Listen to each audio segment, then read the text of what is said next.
नमस्कार प्यारे स्टूडेंट, आप सभी का स्वागत है आपके अपने YouTube चैनल लेट्स डिस्कस में। प्यारे स्टूडेंट, जैसा कि स्क्रीन पर देख रहे हैं, आज हम पढ़ने और समझने वाले क्लास 9th का हमारा सब्जेक्ट हो जाएगा सामाजिक विज्ञान, जिसमें हम लोकतांत्रिक राजनीतिक का पार्ट देखेंगे। तो आइए हम लोकतंत्र ही क्यों आवश्यक है इसको हम अच्छे से डिस्कस करेंगे, जो कि आपका 26 अगस्त 2021 के लिए ये वर्कशीट है। तो डियर स्टूडेंट, इससे पहले क्योंकि आपका जो वर्कशीट अभी लेट देने का कारण ये है कि आपका एरर है, क्योंकि इस बार जो वर्कशीट का लिंक आया है उसमें आज का वर्कशीट है ही नहीं। तो हिंदी को इंग्लिश में ट्रांसलेट करके ये वर्कशीट आपको दिया जा रहा है, ठीक है, यानी इंग्लिश को हिंदी में ट्रांसलेट करके, ठीक है। तो चलिए इसे हम सॉल्व करते हैं और प्रॉपर वे में समझते हैं। जब एक अच्छी शासन व्यवस्था की बात की जाती है तब लोकतांत्रिक शासन व्यवस्था का जिक्र जरूर किया जाता है, यानी जो बेहतर शासन व्यवस्था है वो सबसे अच्छा लोकतंत्र ही है। यहाँ तक कि दुनिया भर में सभी जगह लोग लोकतांत्रिक व्यवस्था की चाहते हैं, लोकतांत्रिक व्यवस्था की मांग भी करते हैं। जैसा कि आपने अभी रिसेंट में देखा होगा, अफगानिस्तान में भी लोग लोकतांत्रिक व्यवस्था की मांग करते हैं, लेकिन वहाँ पे क्या है डियर स्टूडेंट, आपने देखा होगा जो वहाँ पे अभी तानाशाह आ गया, यानी राजतंत्र आ गया। राजतंत्र तो नहीं कह सकते कि आतंकी संगठन का शासन आ गया, ठीक है। उसी तरह सऊदी अरब में, इससे पहले हमने देखा था सऊदी अरब में भी राजतंत्र है, ठीक है। उसके बाद यूएई में भी राजतंत्र है, नॉर्थ कोरिया में भी राजतंत्र है। तो हर कोई व्यक्ति चाहता है जो लोकतंत्र का शासन हो, ठीक है, उसके देश में। जिन देशों में पहले लोकतांत्रिक शासन व्यवस्था नहीं थी वहाँ भी अब इसे अपनाया जा रहा है। यानी आइए लोकतांत्रिक व्यवस्था के विषय में और चर्चा करके पता लगाने का प्रयास करें कि लोकतांत्रिक व्यवस्था अन्य शासन व्यवस्था से कैसे बेहतर है और क्यों बेहतर है। तो डियर स्टूडेंट, इसी कंटेक्स्ट में हम देखेंगे जो लोकतंत्र के पक्ष में कुछ बातें हैं, जैसे कि लोकतांत्रिक शासन व्यवस्था में सरकार जनता के प्रति जवाबदेह होती है, इसीलिए यह दूसरी पद्धति से बेहतर है, क्योंकि इसमें सरकार जो है ना जनता के प्रति जवाबदेही होता है, जनता की जो भी उसकी विश होती है, क्योंकि जनता को सरकार को चुनने का मौका मिलता है और जनता अपने चुने हुए प्रतिनिधि को संसद में भेजती है और वो हमारे अनुसार जो है ना क्या करते हैं, काम करते हैं, ठीक है।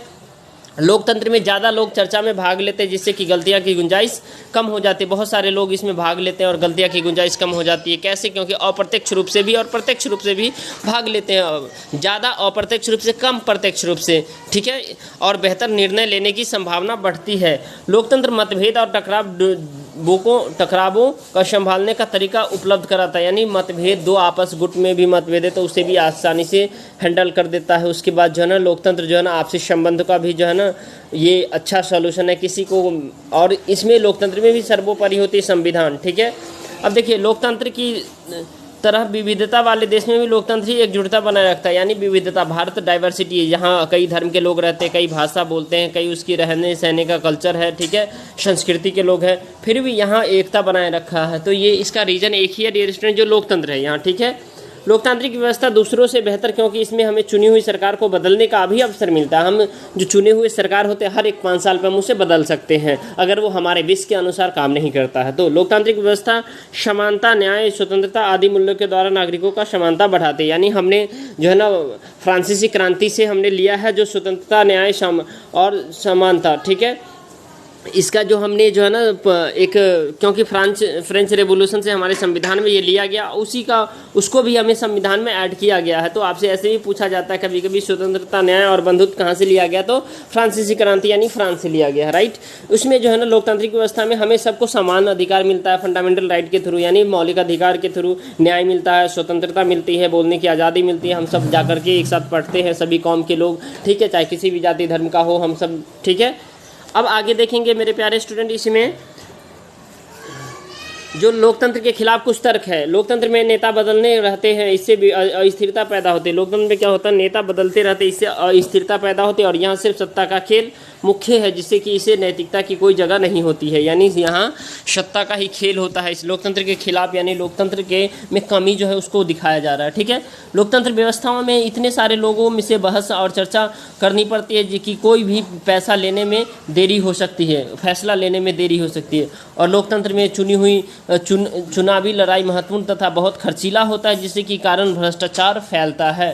क्योंकि लोकतंत्र में डियर स्टूडेंट जो है ना, अगर एक छात्र आयोग के चुनाव की बात करें तो लिंगदो कमेटी के अनुसार कही गई जो 500-5000 में जितने भी यूनिवर्सिटी में हो जो छात्र है वो सब छात्र नेता अपना जो है ना इलेक्शन लड़ सकते 5000 में, लेकिन यहाँ करोड़ों रुपए खर्च करते, तो ये भी एक तरीके का भ्रष्टाचार ही है। इस व्यवस्था में कभी कभी नेता सिर्फ अपने हितों को ध्यान रखते हैं और जनता को पता ही नहीं होता कि उनके हित के किस में जी, जिससे कई बार गलत या खराब फैसले होते हैं। तो बिल्कुल जो लोकतंत्र में जो प्रतिनिधित्व होता है जो है ना, वो अपने हितों का भी ध्यान रखते हैं, ठीक है, और जनता के कभी कभी ध्यान को भी बेदखल कर दिया जाता है। तो डियर स्टूडेंट, इसमें बेहद ही 4 प्रश्न पूछे गए जो कि बहुत ही आसान से प्रश्न है। इस सभी एक प्रश्न का एक एक करके मैं आपको सोल्यूशन देता हूँ। तो आइए स्टार्ट करते हैं मेरे प्यारे स्टूडेंट। क्वेश्चन नंबर हमारा फर्स्ट है, भारत जैसे विविधता वाले देशों में लोकतंत्र क्यों जरूरी है? तो भारत के क्षेत्रफल के हिसाब से दुनिया का 7वां और आबादी के हिसाब से दूसरा सबसे बड़ा देश है और यहाँ विभिन्न धर्मों, जातियों, संप्रदाय के लोग रहते हैं। हमारे देश संस्कृति, सामाजिक, आर्थिक विविधता वाला देश है और भारत में लोकतंत्र का मतलब केवल वोट देने का ही नहीं बल्कि सामाजिक और आर्थिक समानता को भी सुनिश्चित करना होता है। इसीलिए भारत जैसे विविधता वाले देश में एकजुट बनाए रखने के लिए हमें लोकतंत्र की ज़रूरत होती है, राइट। अब क्वेश्चन नंबर हमारा सेकंड है, आपके अनुसार लोकतांत्रिक शासन व्यवस्था में क्या क्या कमियां हैं? तो हमारे अनुसार डियर स्टूडेंट बहुत सारी कमियां हैं, मैंने कुछ ही को इसमें हाईलाइट किया है लोकतांत्रिक व्यवस्था में, ठीक है। लोकतांत्रिक व्यवस्था में यदि किसी पार्टी को स्पष्ट बहुमत ना मिले तो अस्थिरता की स्थिति पैदा होती रहती है, ठीक है। उसके बाद सेकंड पॉइंट आप लिख सकते हैं, लोकतांत्रिक व्यवस्था में सत्ता को पाना ही मुख्य उद्देश्य होता है, चाहे वह नैतिक तरीके से हो या अनैतिक तरीके से, इसीलिए इसे में नैतिकता के लिए कोई जगह नहीं होती है। लोकतांत्रिक व्यवस्था में फैसले लेने में काफ़ी देरी होती है और चुनाव बहुत महंगे और खर्चीले होते तथा लोगों को तरह तरह से के प्रलोभन दिए जाते हैं जिससे भ्रष्टाचार फैलता है। तो आई होप मेरे प्यारे स्टूडेंट ये आपको समझ में आ रहा है, ठीक है। अब क्वेश्चन नंबर नेक्स्ट देखेंगे जो कि क्वेश्चन नंबर 3 होगा, लोकतांत्रिक शासन व्यवस्था के पक्ष में अपने तर्क दीजिए, यानी लोकतांत्रिक व्यवस्था कैसे बेहतर है उसके बारे में बताइए। तो लोकतांत्रिक शासन व्यवस्था के पक्ष में तर्क है कि लोकतांत्रिक व्यवस्था में जनता अपने प्रतिनिधित्व को स्वयं चुनती है, ठीक है, इसीलिए सरकार जनता के प्रति जवाबदेही है। लोकतंत्र में ज़्यादा लोग चर्चा में भाग लेते हैं जिससे गलतियाँ की गुंजाइश कम होती है और बेहतर निर्णय लिए जाने की संभावना बढ़ती है, ठीक है।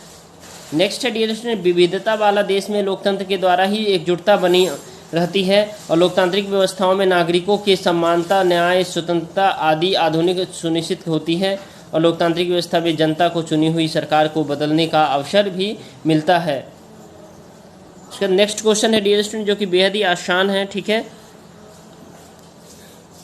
क्या आपको लगता है कि लोकतांत्रिक शासन व्यवस्था और औरों से बेहतर शासन व्यवस्था? स्पष्ट कीजिए। हाँ, लोकतांत्रिक शासन व्यवस्था औरों से बेहतर शासन व्यवस्था है क्योंकि यह देश के प्रत्येक नागरिक को वोट देने का अधिकार और जाति, धर्म, संपंथ, रंग या लिंग के बावजूद अपनी इच्छा से अपनी नेताओं का चयन करने की अनुमति प्रदान करती है और यहाँ सरकार जनता के प्रति जवाबदेह होती है और लोकतांत्रिक व्यवस्थाओं में नागरिकों के समानता, न्याय, स्वतंत्रता आदि अधिकार सुनिश्चित होती है, ठीक है। तो आई होप मेरे प्यारे स्टूडेंट ये बेहतर तरीके से आपको समझ में आया। आप मुझे सपोर्ट कर सकते हैं, इस वीडियो को लाइक करके ज़्यादा से ज़्यादा आप शेयर कर कीजिए और हमारे चैनल पे नए हैं तो चैनल को सब्सक्राइब करके आप मुझे सपोर्ट कीजिए क्योंकि डियर स्टूडेंट आपकी सपोर्ट की बहुत ज़्यादा नीड है हमें, ठीक है।